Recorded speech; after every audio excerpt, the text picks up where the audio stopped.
Visit! Makakaapak na ako sa Armenia.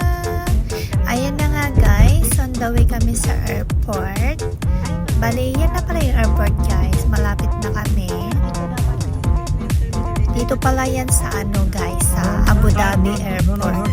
Pero galing pa kami ng Sharjah yan. Nagbiyahe kami ng around 9 o'clock.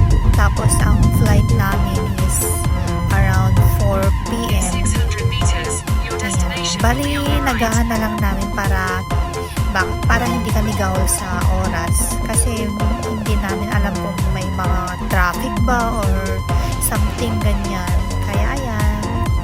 Bali, first time kong mag-travel na ang airport ay sa Abu Dhabi. Kasi usually pag nagtra-travel ako, usually pag umuwi ako ng Pinas, ganyan nasa Dubai lang. Pero ngayon, first time kong pupunta sa Armenia. Ang sabi nung agency na pinagbukan namin is Abu Dhabi lang daw siya. Ayan na nga, nandito na tayo sa loob ng Abu Dhabi Airport guys. At syempre, hindi mawawala ang video at saka mga picture. Ayan. Ayan pala yung sa loob ng Abu Dhabi Airport guys. Ayan, hanapin namin yung waiting area pala guys. Bali, sasakay pala kami ng Wizz Air guys. Bali, kakatapos lang namin kumain yan. Mag-live na ako sa Facebook. Maghihintay na lang kami kung kailan yung aming departure.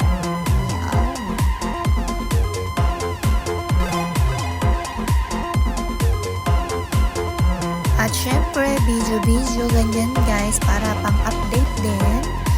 At syempre, hindi mawawala yung ating pictures. Ayan.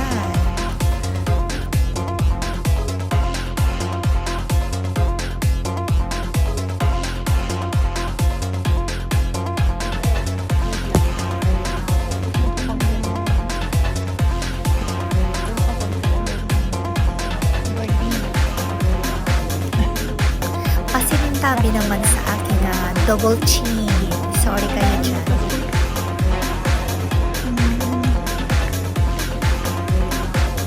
Ayan nga guys. At nakuha na natin yung ating gate pass. At on the way na kami yan sa plane. At makakaalis na din tayo. Ayan. Excited ng person. Hala, sige, Lolo. Parta kang excited ka ba? Char. Joke lang. Siyempre, ayan. First time kong mag-travel, guys, outside the country kasi matagal na namin tong plano noong 2019 pa. Ngayon lang siya nagkaroon ng kulay. At syempre, biglaan lang din yung aking pag-book kasi yung mga kasama ko na una silang nag-book noong September ata yun or October. Kaso nga lang sa akin, nag-book ako mga November na or ilang araw na lang bago ang aming flight. At ayan nga guys, nandito na tayo sa loob ng airplane at paalis na kami niyan. Ayan o. Hapon na yan guys. So, aalis na yung ating plane. Hindi ko alam kung bakit gustong-gusto ko talaga yung nauupo ako sa tabi ng bintana guys. Gusto ko yung binibidyohan yung pag-landing at saka yung paglipad ng plane. Gustong-gusto ko nga siyang kunan. Yan yung best part for me. Sayang nga lang guys kasi yung na-book ng mga kasama ko is Armenia lang siya, pero ang plan namin dati Armenia saka Georgia. Kaso nga lang biglaan lang din, so okay, let's go, kako na lang. Tapos medyo kinakabahan pa ako noon kasi baka hindi ako payagan ng aking amo kasi nakabakasyon yung isang salesman at saka yung isa is hindi na siya nag-renew. Hindi na niya ni-renew ang kanyang contract sa company.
magtatrabaho o kaya uuwi na lang sa Pinas.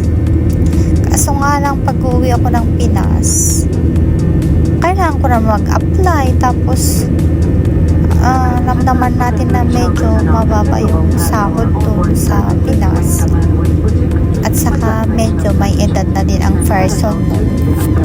So ayan, for the meantime, kailangan muna nating mag-enjoy kahit paminsan-minsan lang, kasi alam ko naman na deserve ko din mag-enjoy, regaluhan yung aking sarili, yung mga pinagpaguran ko, ganyan, yung mga kailangan ko din bawasan yung aking ipon mo, charot, para sa aking sarili, hindi yung puro na lang sakit sa ulo.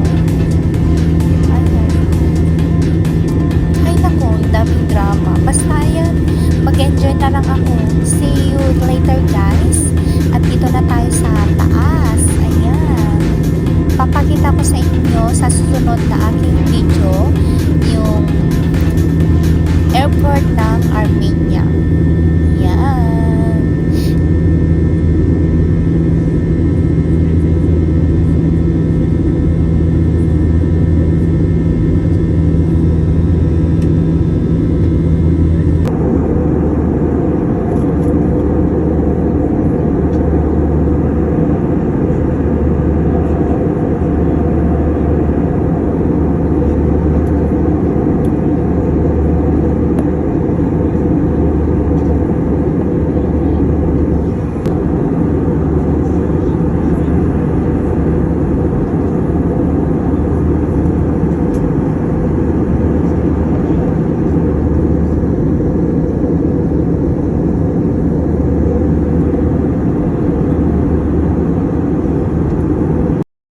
Thank you for watching, guys. See you again next time.